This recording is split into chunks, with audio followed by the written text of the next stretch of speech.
ગઈકાલથી શરૂ થયેલા વરસાદે સુરક્ષાના વિકાસ કામગીરીની ફરી એકવાર પોલ ખોલી નાખી છે। થોડા જ વરસાદમાં શહેરના અનેક રસ્તાઓ પર ખાડા પડવાની શરૂઆત થઈ ગઈ છે, જ્યારે ઉધના વિસ્તારમાં તો ચોંકાવનારી ઘટના સામે આવી છે।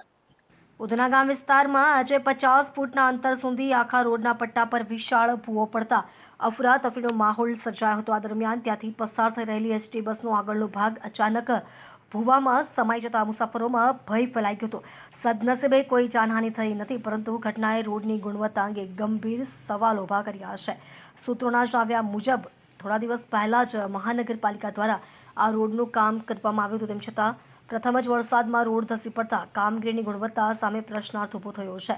દર વર્ષે વરસાદ શરૂ થતાં જ સુરતના રસ્તાઓની આવી જ સ્થિતિ જોવા મળે છે। કરોડો રૂપિયાના ખર્ચ બાદ પણ જો નવા રસ્તાઓ થોડા વરસાદમાં જ ધસી પડે તો જવાબદાર કોણ? હવે લોકો જવાબદારો સામે કડક કાર્યવાહી અને રોડના કામની ઉચ્ચ સ્તરીય તપાસની માંગ કરી રહ્યા છે। આ ઘટનાને પગલે વાહન ચાલકોને સાવચેત રહેવા અપીલ કરવામાં આવી છે, જ્યારે સંબંધિત વિભાગ દ્વારા ભૂવાની આસપાસ બેરિકેડ લગાવી વધુ અકસ્માતો અટકાવવાના પ્રયાસો હાથ ધરવામાં આવ્યા છે।